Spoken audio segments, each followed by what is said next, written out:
de vacunas, entonces el término clásico histórico ha consistido en utilizar agentes infecciosos, ya sean porciones de microorganismos o el microorganismo completo, para simular la infección natural por el agente infeccioso, pero sin causar la enfermedad. O sea, es simular que el microorganismo entra al cuerpo, generar una respuesta de protección sin padecer la enfermedad. Y cuando hablamos de conceptos clásicos es porque cuando menciono porciones o microorganismos completos, las vacunas habían sido empleadas en su forma original con microorganismos naturales o con porciones de ellos. Sin embargo, ahorita la genética molecular y la bioingeniería lo que está tratando de emplear cada vez más son agentes recombinantes, fabricados, preformados, pero no de origen natural, sino sintéticos, para así proporcionar una mejor respuesta de defensas frente a ciertos microorganismos, pero con una mayor seguridad, tanto para aquellas personas que elaboran las vacunas como para las personas que las recibimos. Entonces, el término de vacuna consistía clásicamente en aplicar dosis bajas de microorganismos para proteger contra el germen en cuestión. Y fue así como las culturas chinas, indias, lograban mediante vacuolización, que era el proceso que empleaban tomando secreciones de vesículas en ciertas enfermedades exantemáticas de personas que estaban enfermas, para inocular a personas que no estaban aún enfermas, pero lograr que ellas obtuvieran un curso clínico más leve de la enfermedad o inclusive que no padecieran síntomas de la enfermedad como tal.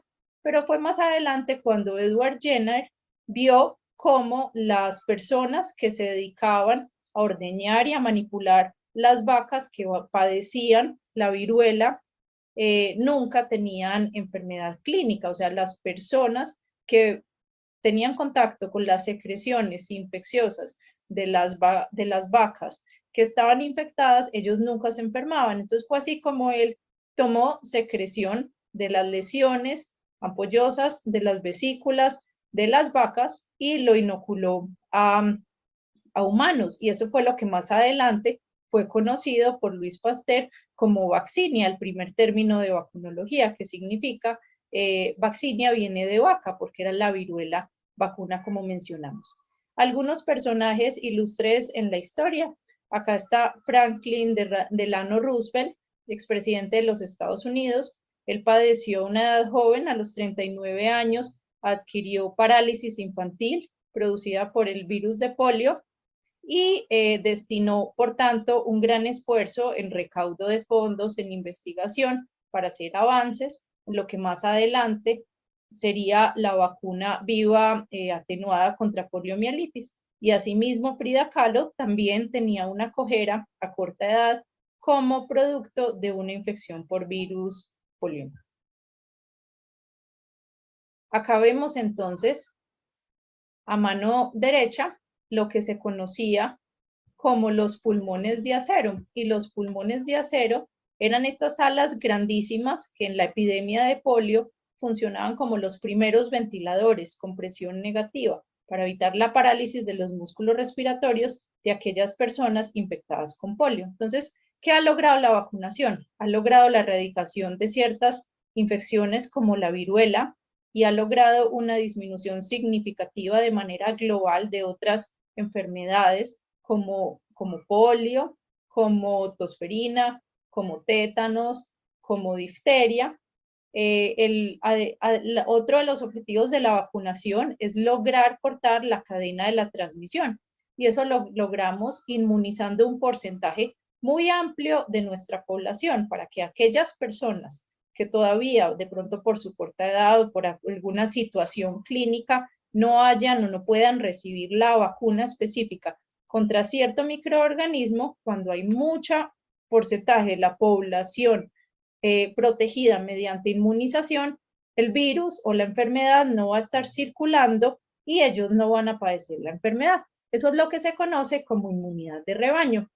Y la inmunidad de rebaño consta entonces del porcentaje de inmunización en la población que nosotros debemos tener para lograr hacer que la enfermedad ya no esté circulante en la comunidad. Y eso depende básicamente del RO, que es la capacidad de infección de una persona enferma con cierto agente, con cierto microorganismo. Por ejemplo, en el caso de sarampión, una persona enferma puede infectar 12 a 18 personas. Entonces, por eso es que el porcentaje que nosotros tenemos de población que tener inmunizada para lograr proteger a los no inmunizados, como conocidos como vacunación, como inmunidad de rebaño, es un porcentaje muy alto en comparación con otros agentes infecciosos que tal vez tienen una capacidad de diseminación un poco menor, como por ejemplo difteria, tiene un RO de 6 a 7 personas que logra infectarse a partir de un solo enfermo.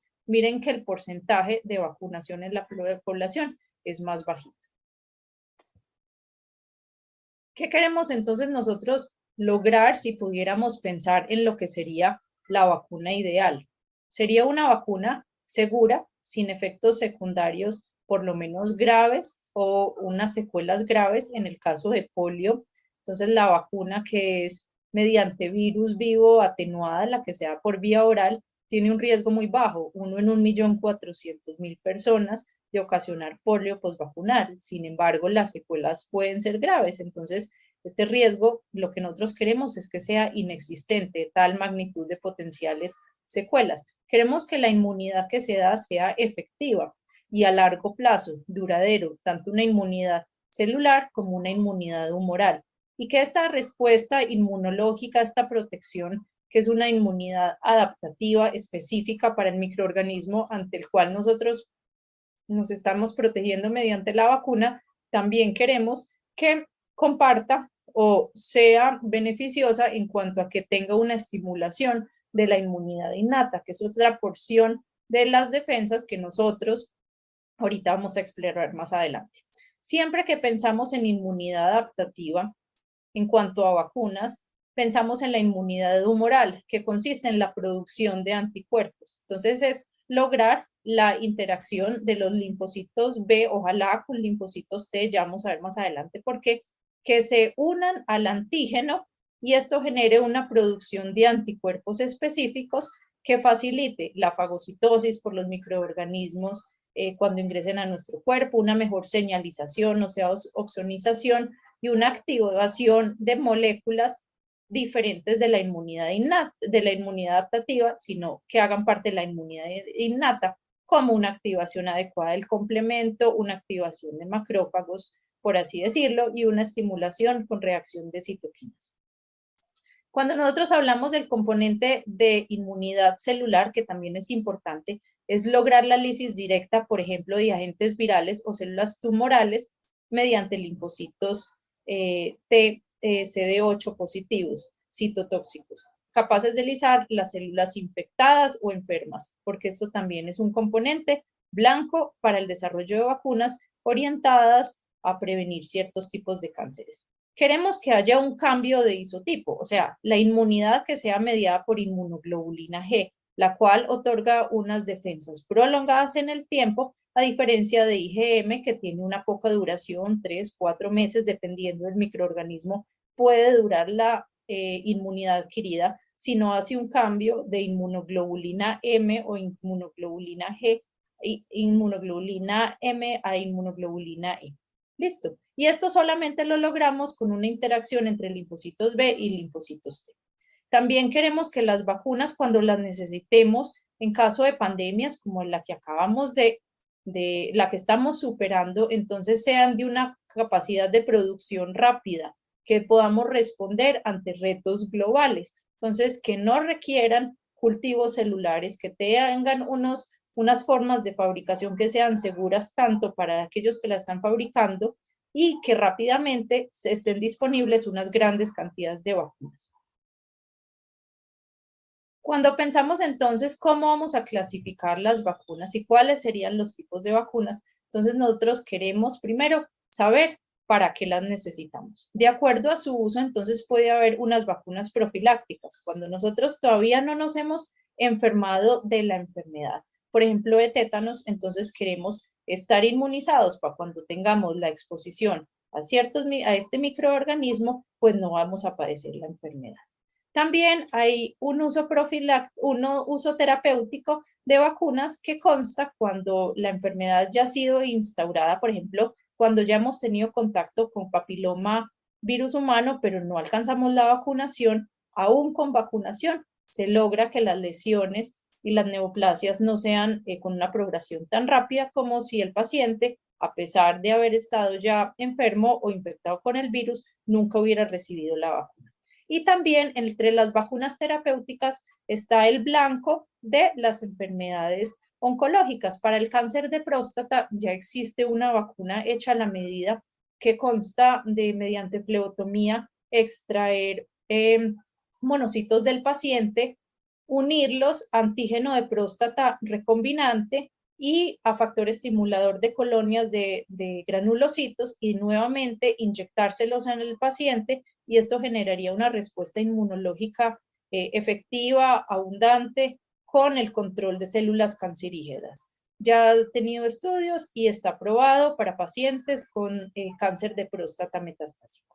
También cuando las vamos a clasificar, vamos a ver de acuerdo a la inmunidad que nosotros pretendemos alcanzar. Entonces, cuando nosotros fuimos expuestos a un agente infeccioso altamente grave, con un potencial de secuelas o de mortalidad alto, y nosotros tenemos que cuidar a ese paciente inmediatamente, entonces necesitamos anticuerpos preformados. Eso es lo que nosotros entendemos como una inmunidad pasiva. Entonces, en el caso, por ejemplo, de hepatitis B, cuando nace un niño, fruto de una mamá que tiene un antígeno de superficie de hepatitis B, ese es el criterio mundial para aplicar la gamaglobulina asociada a la vacuna de hepatitis B al recién nacido, pero que usualmente el mayor riesgo realmente se da es cuando hay una carga viral alta, pero cuando este niño nace vamos a aplicar la vacuna y la gamaglobulina, porque no podemos esperar a que las dosis de vacunas de los 2, 4, 6 meses empiecen a generar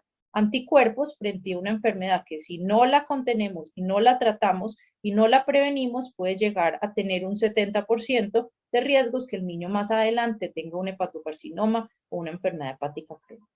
Lo mismo pasa con la inmunoglobulina para rabia, para tétanos, específica para varicela o la inmunoglobulina estándar humana. Cuando nosotros tenemos, por ejemplo, un paciente con enfermedad de Kawasaki, le ponemos inmunoglobulina, como son anticuerpos preformados, entonces ojo con las vacunas vivas, debemos esperar a que pase un tiempo, 9 a 12 meses antes de que se pueda aplicar para que no haya interferencia con los anticuerpos que nosotros estamos administrando mediante las inmunoglobulinas exógenas con los anticuerpos que nosotros queremos formar mediante generación propia de inmunidad activa con la vacuna. También otro tipo de inmunidad pasiva son las antitoxinas. Entonces, en el caso de difteria, de tétanos, las antitoxinas pueden ser o de origen humano o de origen animal, por ejemplo, equina. Entonces, la característica de estas antitoxinas que bloquean el efecto de la toxina como tal es que usualmente se dan una vez al día, una vez en la vida, es un salvavidas, listo, porque ante el riesgo de volverlas a dar, como son anticuerpos de otra especie altamente inmunogénicos, entonces podrían ser reconocidos como antígenos y generar enfermedad del suelo. Otro tipo de inmunidad pasiva son los anticuerpos monoclonales específicos, como el palivizumab, monoclonal, antibodies, eso es lo que significa. En este caso es un ejemplo de virus respiratorio sincitial.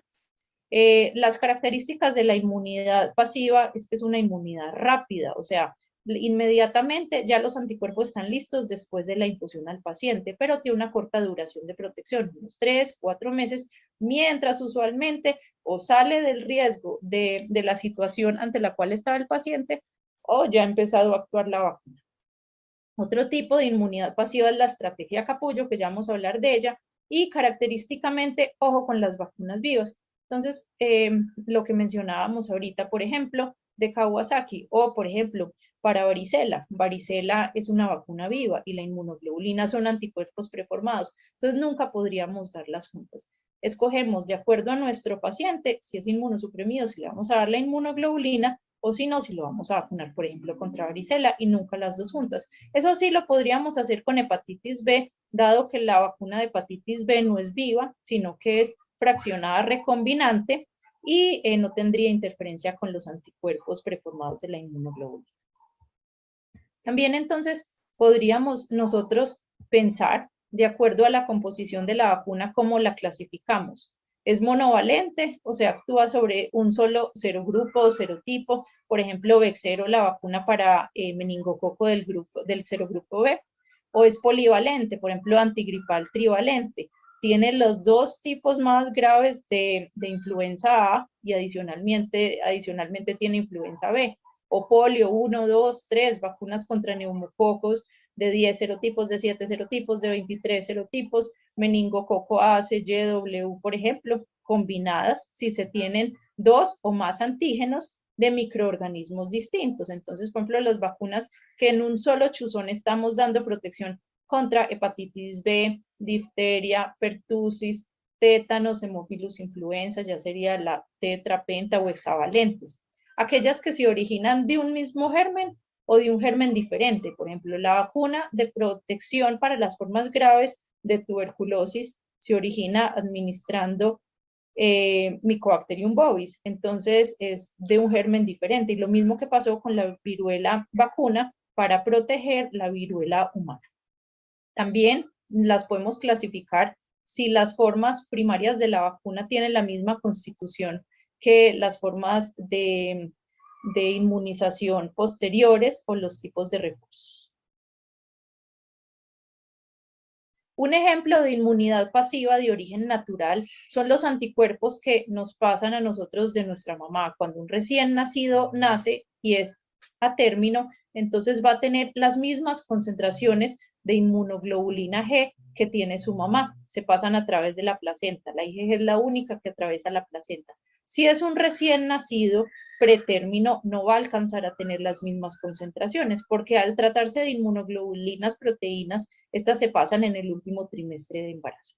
Vemos que rápidamente las inmunoglobulinas con las que nace el niño, que vienen de su mamá, decaen en el tiempo y a los 2 meses de edad ya están más o menos en el 50% de los niveles que tiene la mamá. Si el niño recibe lactancia materna, recibe adicionalmente un 10% más de inmunoglobulinas mediante IgG e IgA, IgM e IgA. Y el niño empieza a producir propiamente sus propias inmunoglobulinas.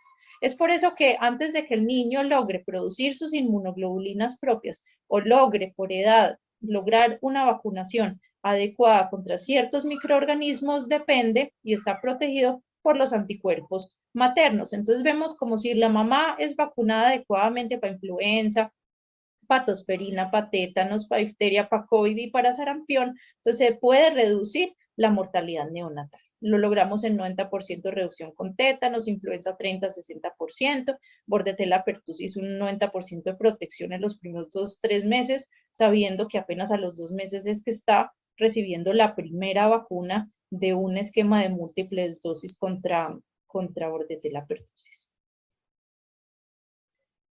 Ya para entrar un poquito más en cuanto a las vacunas, eso no podemos lograrlo y entenderlo sin unos términos básicos de inmunología que estén claros. Entonces, un anticuerpo es una proteína que se produce después de una exposición a un antígeno específico.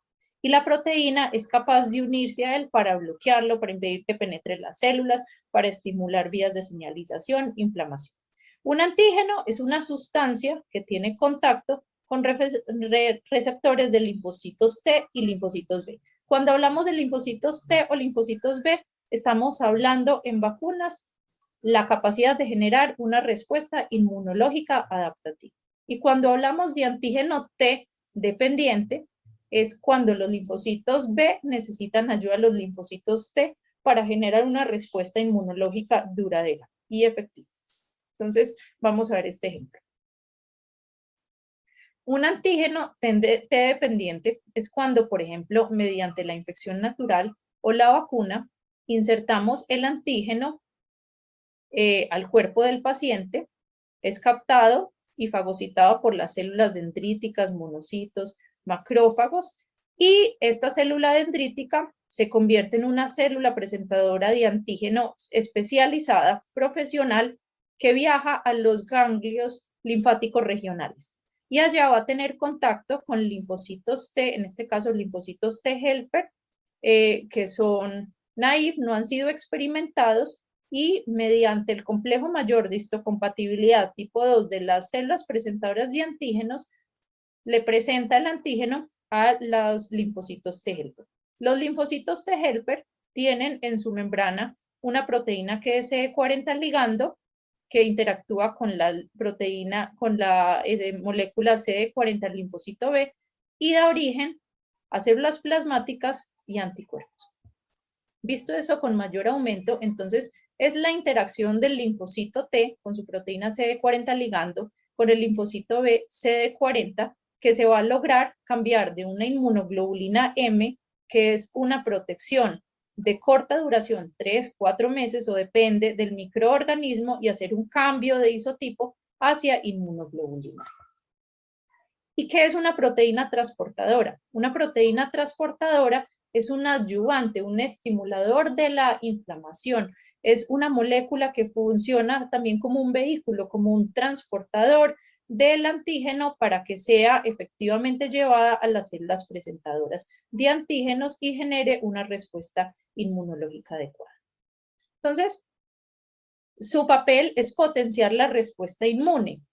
También lo que hablábamos antes es que nosotros en vacunas hoy en día sabemos que no queremos estimular solamente la inmunidad adaptativa mediante linfocitos T y linfocitos B y producción de anticuerpos y linfocitos T, CD8 citotóxicos. Nosotros queremos el papel de la inmunidad innata. Entonces, los microorganismos tienen unas estructuras grandes que hacen parte de sus paredes celulares, entonces lipopéptidos, peptidoglicanos, por ejemplo, que son patrones moleculares asociados a patógenos. Y nosotros tenemos citoquinas en nuestro cuerpo que tienen receptores de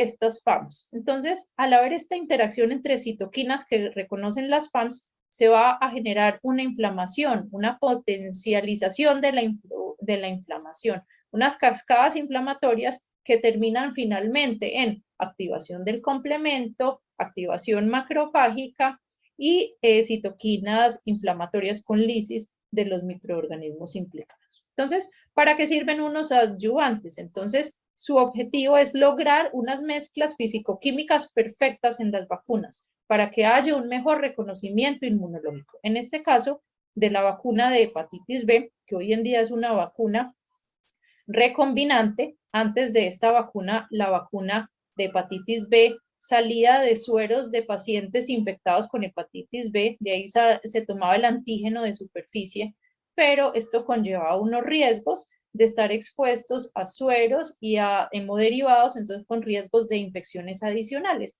Hoy en día logró identificarse el gen que codifica para el antígeno de superficie de hepatitis B, se sumó a un receptor tipo TOL que es transgénico también, o sea, recombinante, es un estimulador de la inmunidad innata, y esto genera una mayor inmunogenicidad en el cuerpo. Entonces, hablemos otra vez de lo que mencionábamos de inmunidad innata. Tenemos contacto con estos microorganismos, con componentes celulares, por ejemplo, unas moléculas grandes inespecíficas. No es, por ejemplo, el neumococo como tal, sino los cocos gram positivos. Son identificadas por receptores tipo TOL que tienen receptores relacionados a patógenos, entonces identifican los PAMs del microorganismo y generan cascadas inflamatorias que terminan con una activación en el complemento, una activación de células NK, de células fagocíticas y finalmente en la degradación o control de la infección por estos microorganismos. Entonces, veamos esto un poquitico más grande. Las estructuras que están en las paredes de los microorganismos estimulan estas cascadas inflamatorias que finalmente terminan en producción de citoquinas, en producción de interferones, de diferentes tipos de interferón y de citoquinas proinflamatorias.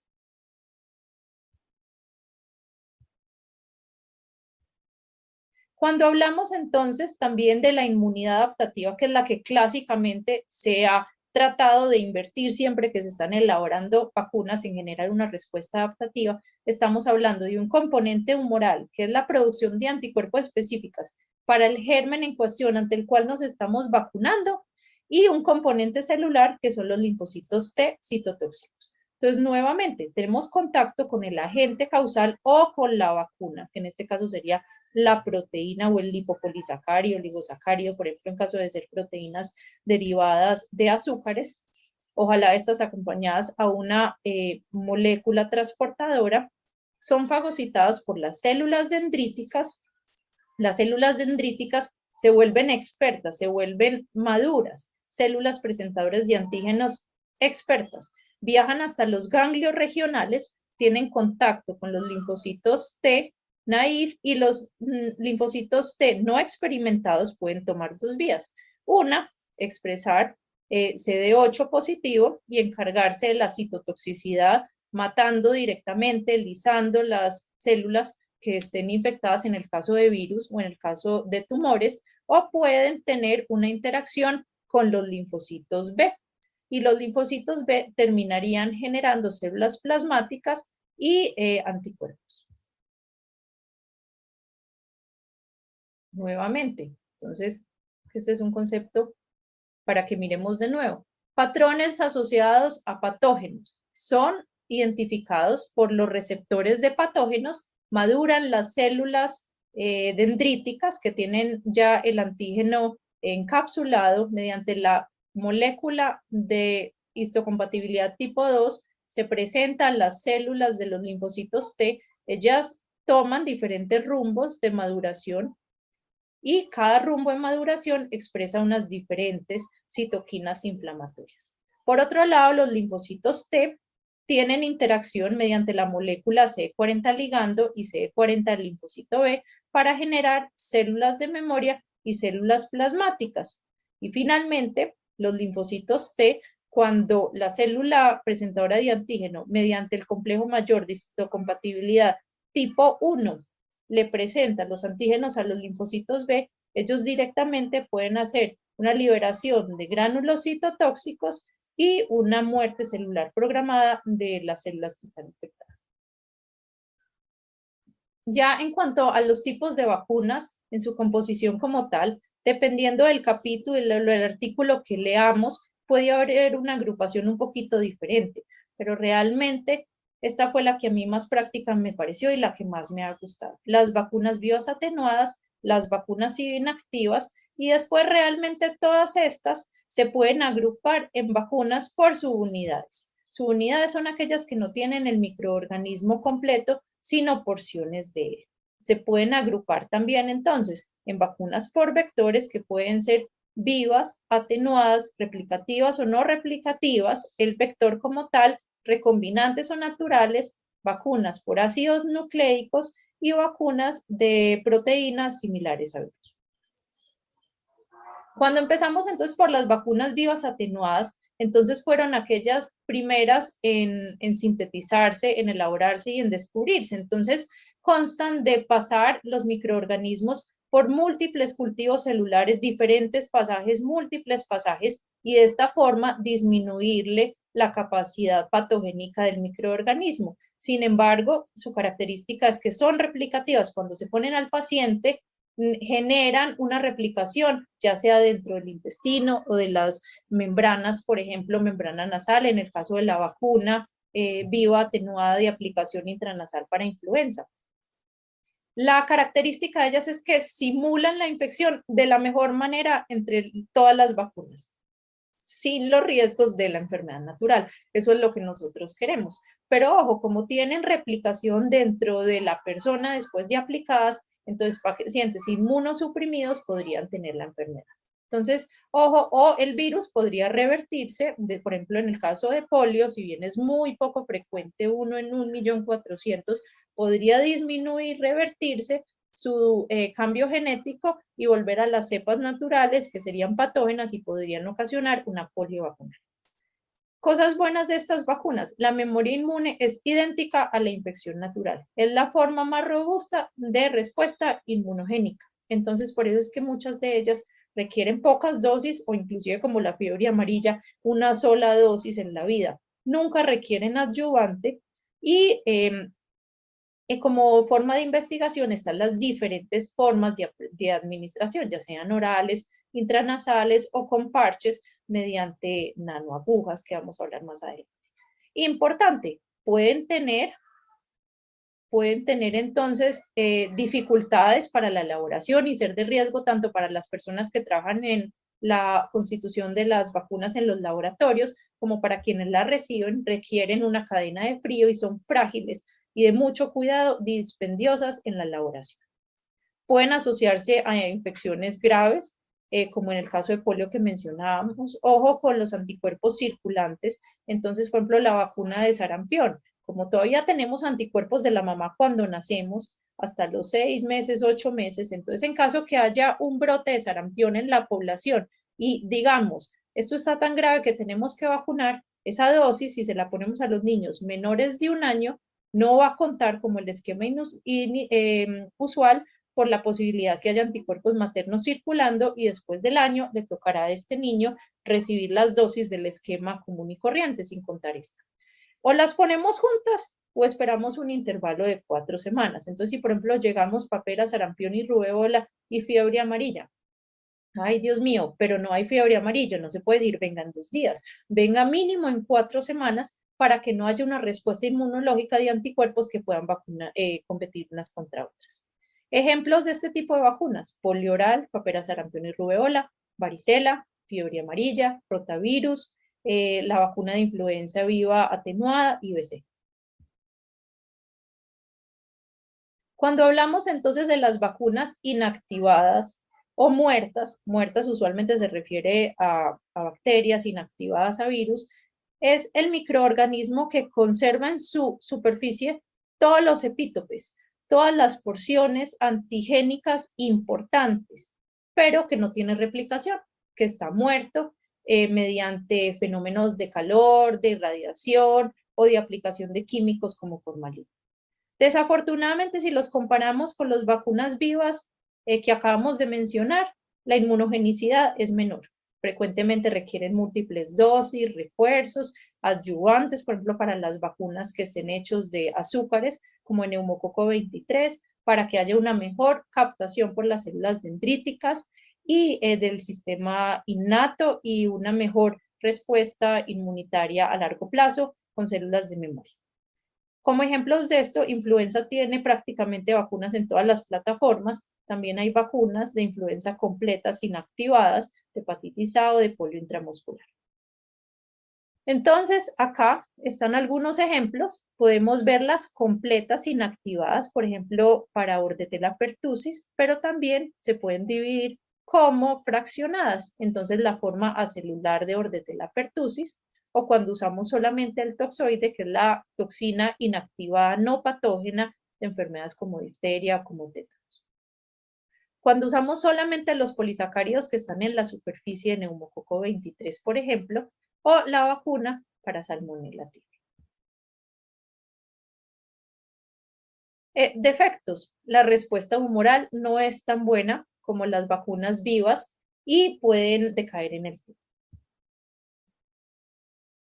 Ahora vamos a hablar de vacunas de subunidades y en mi concepto, de acá en adelante todas son de subunidades porque constan de porciones del microorganismo, no el microorganismo completo como tal. Y pueden ser de origen biológico o naturales cuando se fraccionan, si se emplean solamente pedacitos que son naturales o vacunas recombinantes. Cuando logramos saber cuál es el gen específico que codifica para cierta proteína que en nuestro concepto es el antígeno que nosotros identificamos que es inmunogénico y así vamos a constituir la vacuna que es insertado en un DNA plasmídico y posteriormente podemos dar origen a vacunas en porciones de subunidades que fueron como lo que les expliqué con el acelular o de pertussis o partículas semejantes a virus. Entonces, ¿en qué constan estas vacunas? Seleccionar adecuadamente los genes específicos, saber cuál es el gen que codifica para la proteína, que es nuestro blanco molecular para fabricar la vacuna. Cosas buenas, más seguras, no tendríamos el riesgo de reversión como cuando utilizamos el microorganismo completo o de las toxinas, la toxicidad que no quede adecuadamente ese lote inactivado, por ejemplo. Hay menos riesgo de contaminantes que cuando se trata de vacunas completas. Habría mayor disponibilidad y rapidez de fabricación, en especial cuando son recombinantes. Entonces, podríamos prescindir de cultivos celulares, de pasajes, por ejemplo, cuando tengamos pandemias como COVID-19, una respuesta global mucho más rápido. Por ejemplo, las vacunas originales de influenza se hacen en huevos embrionados. Y cuando lo vamos a pasar a un tipo de vacuna recombinante sería básicamente conocer la estructura genética, identificar el gen blanco molecular y generarlo en laboratorio sin tener que pasar por el proceso de los huevos. Empezando entonces por tipos de vacunas de subunidades, algunas características para todos. Entonces, como son fracciones del microorganismo natural o sintéticos, entonces no van a expresar patrones moleculares asociados a patógenos. Y esto es importantísimo en la inmunidad innata. Y además necesitan estar conjugadas a un adyuvante, que usualmente es una proteína que es la que va a lograr la respuesta inmunológica con interacción entre linfocitos B y linfocitos T, que ya vemos la importancia. Estas proteínas adyuvantes son, por ejemplo, toxoide tetánico, toxoide diftérico, material reactogénico cruzado de Corynebacterium diphtheria 197, proteínas de membrana externa, en el caso, por ejemplo, de Bexero, la vacuna para meningococo del grupo B, o proteína de membrana de influenza.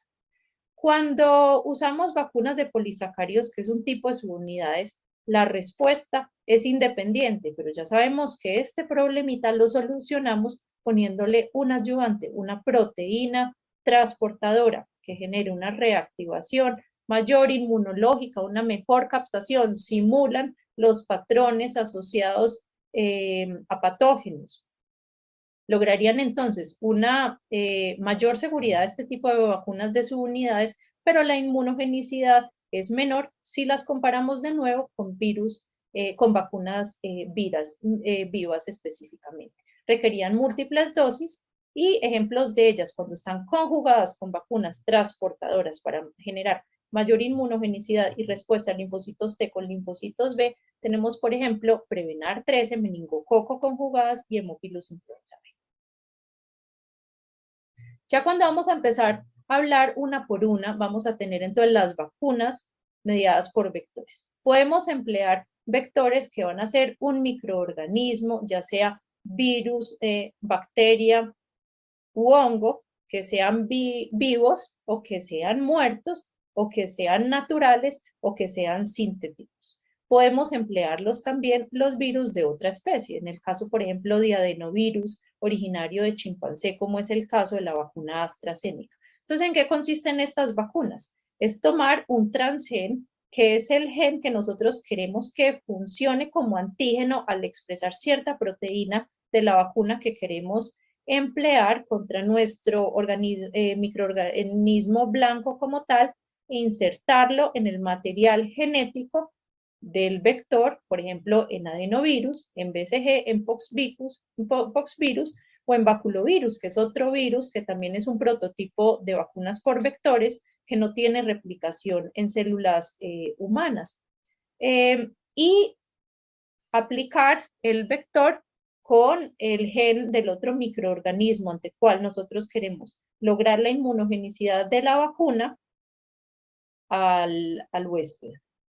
Podemos emplearla entonces, si son recombinantes, fabricadas en laboratorio, evitarían riesgos de reversión, por ejemplo, vectores que sigan replicándose y que la idea es que no se repliquen, pero que por procesos de fabricación sigan replicándose dentro del cuerpo. Menor riesgo si ponemos este tipo de vacunas que una toxina que, por ejemplo, el toxoide no quede adecuadamente inactivado. Hay menores riesgos del proceso y los vectores permitirían una inserción grande de genes, o sea, podríamos armar una vacuna que proteja contra 2 o 3 microorganismos en el mismo vector. Cosas buenas. son altamente inmunogénicos, no requieren proteínas adyuvantes. Cosas malas.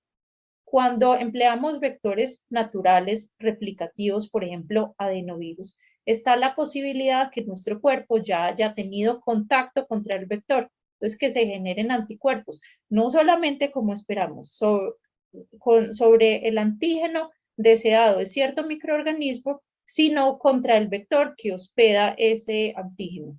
Entonces, por eso es que AstraZeneca, por ejemplo, se decidió ir por un adenovirus de origen de chimpancés y Johnson Johnson por un adenovirus recombinante, de los cuales nosotros no habíamos sido expuestos previamente para generar sus vacunas de COVID-19. Entonces, serían altamente inmunogénicas, eso es algo bueno, y resumamos entonces en una gráfica. Conocemos la secuenciación genómica del microorganismo en cuestión, nuestro blanco molecular, identificamos la proteína, el gen que codifica para la proteína en cuestión, que va a ser el antígeno, lo insertamos, el material genético blanco nuestro, en un tipo, en este caso, de adenovirus. Se hacen cambios moleculares para que no haya una replicación dentro del huésped. Después se hace una amplificación en una matriz celular que puede ser por bacterias recombinantes también, por ejemplo. Después se hace un proceso de purificación y ya logramos grandes cantidades de este adenovirus que dentro de él posee el gen del microorganismo ante el cual nosotros queremos otorgar protección con vacunación. Este es el ejemplo de la vacuna de AstraZeneca. Entonces se tomó el virus, adenovirus de chimpancés modificado para que no pudiera replicarse, se conoció el genoma de SARS-CoV-2, nuestro blanco molecular era saber cuál era el gen que codificaba para la proteína de la espiga, se insertó en el adenovirus no replicativo de chimpancé y al insertársela al paciente, la idea es que se generen anticuerpos contra la espiga sin generar la enfermedad.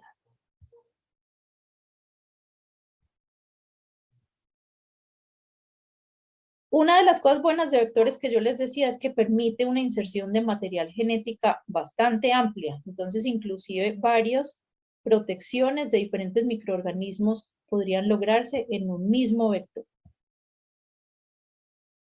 Otro tipo de vacunas de subunidades son las partículas semejantes a virus o viral-like particles. ¿Y en qué consisten? Son unas partículas identificadas también de manera recombinante, o sea, sintetizadas en laboratorio, que van a proteger contra ciertas enfermedades como papiloma, como hepatitis, y vamos a ver unos ejemplos. Entonces, para la vacuna de hepatitis B, ya no tenemos que tomar sueros de pacientes enfermos, sino que cogemos el gen que codifica para el antígeno de superficie.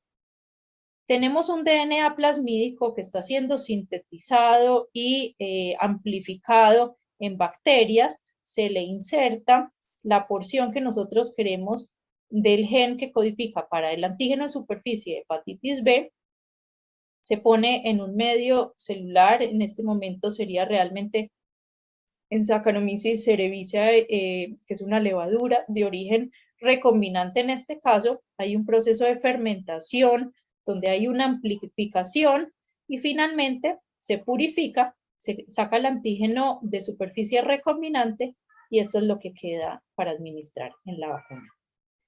Cosas buenas, no hay administración de material genético, es solamente el gen que codifica para la proteína que sirve como antígeno.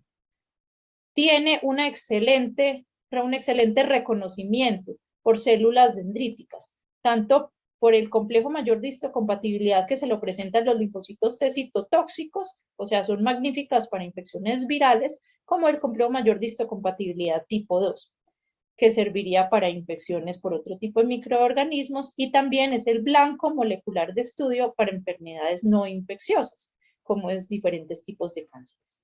No tienen replicación dentro del cuerpo del paciente que lo recibe y al ser recombinantes son mucho más seguras que lo que mencionábamos de los sueros. Entonces, esta es papilomavirus humano. Acá tenemos un ejemplo que podemos verlo de la misma manera acá. Entonces, tenemos la identificación del gen que codifica para la proteína L1, lo insertamos en un DNA plasmídico, en una levadura nuevamente recombinante, Saccharomyces cerevisiae, se hace una amplificación del material genético. Posteriormente se hace un proceso de limpieza y de purificación, y esto es lo que nosotros inyectamos a nuestro paciente.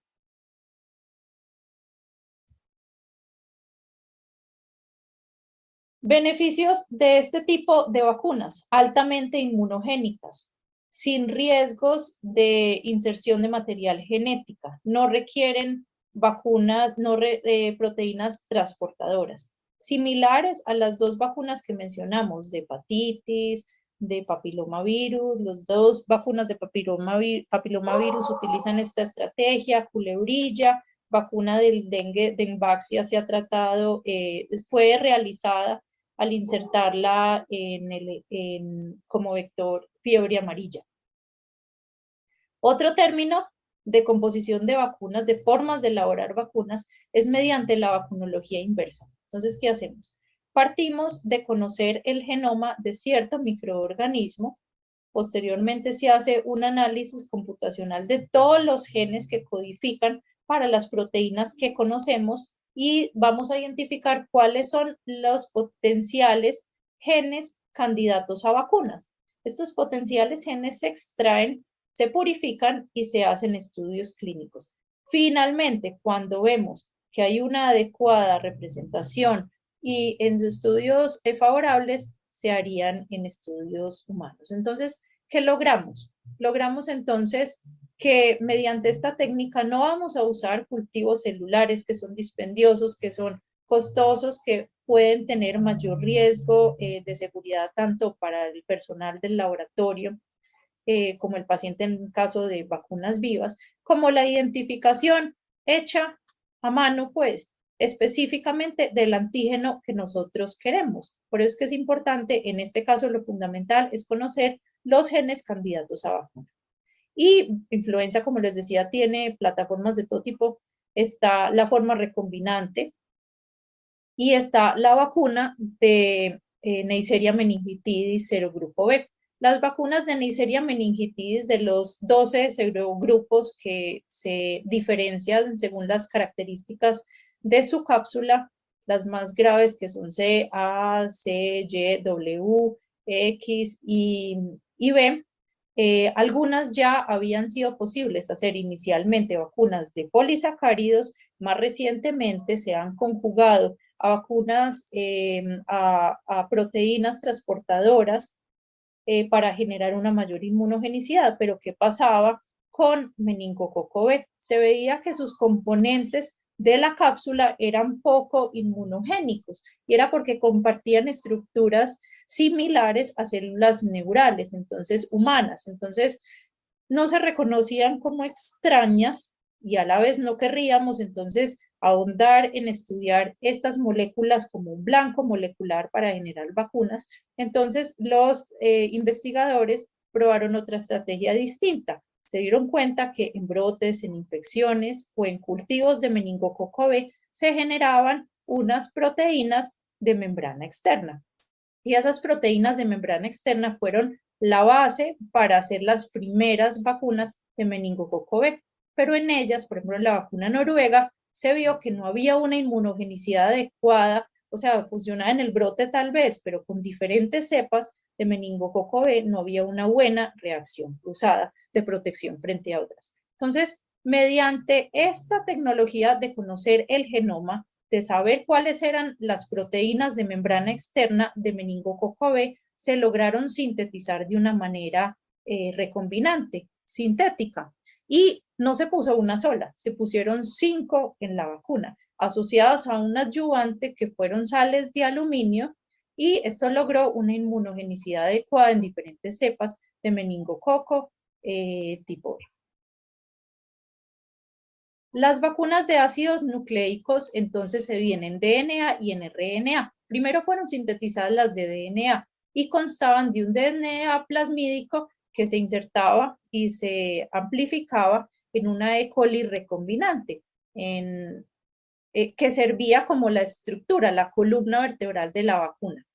Había una replicación del material genético, se unía a un antibiótico y una porción de CMV como un promotor de la transcripción y se aplicaba al paciente. Entonces, efectos secundarios que veían entonces los investigadores. La inmunogenicidad en humanos no era tan buena como en primates, no se lograba tener una inmunogenicidad adecuada. Y adicionalmente, se lograba obtener hasta 2 años después de la aplicación de la vacuna material genético. Entonces, por el riesgo remoto que el DNA se insertara en las células humanas, este tipo de vacunas se dejaron de emplear, por el riesgo también que se generaran autoanticuerpos contra ese DNA. Surgieron entonces las vacunas de RNA mensajero. Son unas vacunas que son más seguras, permiten una rápida producción porque lo que nosotros queremos es saber cuál es el gen que codifica para cierta proteína que nos va a servir como antígeno de la clave de la vacuna. O sea, queremos generar anticuerpos sobre ese antígeno como tal. No son replicativas, son recombinantes, entonces no habría riesgo de tener anticuerpos heterólogos, pues nunca hemos estado expuestos a ellos ni hacen parte de nuestras células. Va a ser reconocido como extraño y como prototipos de estos dos, entonces están para COVID-19 las vacunas Moderna y la vacuna de Pfizer. No está el riesgo de integración genómica a las células y adicionalmente, si bien partimos de un proceso similar como DNA que se produce y se amplifica, por ejemplo, en estructuras tipo E. coli recombinantes para este tipo de plataformas, pero puede haber otro tipo de estructuras vertebrales, por así decirlo, se genera después mediante la RNA polimerasa una mayor amplificación y posteriormente se logra un proceso de purificación obteniendo el RNA puro, que son las instrucciones, por así decirlo, para codificar nuestro propio cuerpo la proteína que nosotros queremos tener como antígeno. Entonces, acá, visto de una mejor manera, entonces, conocemos el antígeno que nosotros tenemos como blanco, que hemos identificado después de conocer el genoma del microorganismo. Lo vamos a integrar con DNA plasmídico, vamos a generar una amplificación y posteriormente mediante enzimas y nucleótidos lo vamos a purificar. Este RNA, si lo ponemos desnudo como pasaba con el DNA, no va a llegar ni siquiera a las células dendríticas y va a ser degradado. Entonces lo tenemos que poner en un sistema de transporte y de estabilización y de mayor reactogenicidad, inclusive para estimular el sistema inmune innato, que son unas nanopartículas lipídicas. Y estas nanopartículas lipídicas son en las que va después a la aplicación al paciente. Entonces, en este caso, como ejemplo, tenemos la proteína de la espiga, logramos saber cuál es el gen que la codifica, lo insertamos en el DNA plásmico, como decimos, finalmente le extraemos con purificación el RNA, la secuencia del RNA mensajero, lo metemos en la envoltura de los lípidos y así es posible que llegue sin degradarse al cuerpo humano, ser presentado a las células presentadoras de antígenos y este mismo material de RNA lograr en el cuerpo la síntesis de la proteína ante la cual nosotros queremos que se generen los anticuerpos. Volvemos entonces a la clasificación de las vacunas, la misma que veíamos antes, y podemos ver lo que hemos logrado en el tiempo. Entonces, en vacunas cada vez vemos que vamos a pasar de vacunas monovalentes a vacunas que sean contra múltiples serotipos o múltiples microorganismos, inclusive para disminuir el número de chuzones. Pasar a vacunas recombinantes para evitar los riesgos, por ejemplo, de enfermedades derivadas de plasma, mayor seguridad. Conjugar vacunas de polisacáridos solas con proteínas conjugadoras para lograr una mayor inmunogenicidad. Pasar de vacunas vivas a vacunas atenuadas para mayor seguridad. Pasar de virus recombinantes para mayor seguridad y tener una mejor respuesta del mundo ante una situación como una pandemia para el caso de virus de influenza. Entonces, no tener que depender de cultivos de huevos embrionados, sino realizarlas de una manera recombinante como tal. Asimismo, utilizar vesículas de membrana externa que son altamente inmunogénicas, por ejemplo, en el caso de la vacuna de meningococo B. Acá vemos las formas de generar vacunas, de las cuales nosotros ya hemos hablado durante esta charla. Y debemos saber también que hay determinantes de la respuesta inmune, no solamente que son dependientes de la vacuna. Entonces tenemos que saber si tenemos presencia de anticuerpos maternos, para el caso de las vacunas vivas, la naturaleza de las vacunas, la cantidad de la dosis, que puede variar de acuerdo a la edad del paciente, la ruta de administración. Cuando damos vacunas tomadas o vacunas por micropunciones, por ejemplo, o nasales como la de la influenza viva atenuada, entonces tendríamos una mayor inmunogenicidad, por ejemplo, de inmunoglobulina M, que es importante, inmunoglobulina A para mucosas. El sitio de la administración para hepatitis B es más inmunogénico aplicarlo en el deltoides que en el muslo, por ejemplo, la presencia de nodiadyuvantes, las características del manejo de las vacunas más delicadas si se trata de vacunas vivas, por ejemplo, las vacunas de subunidades mucho más seguras, pero menos inmunogénicas.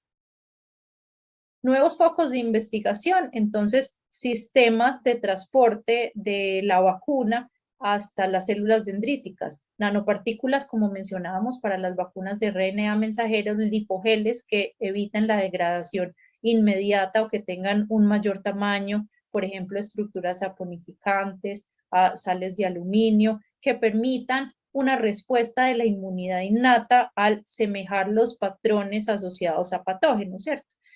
Otras formas de administración como microagujas, ya sean degradables o de metal, dado que en la piel tenemos una mayor cantidad de células de Langerhans, que son células presentadores de antígenos. Esto sería una maravilla, pero nos encontramos ante la limitación cuando pensamos en microagujas o aplicación de vacunas en la piel, el defecto o la imposibilidad, todavía falta estudiar más cómo a través de la piel lograríamos llevar hasta los ganglios regionales el antígeno endocitado en las células dendríticas para hacer una buena respuesta inmunológica.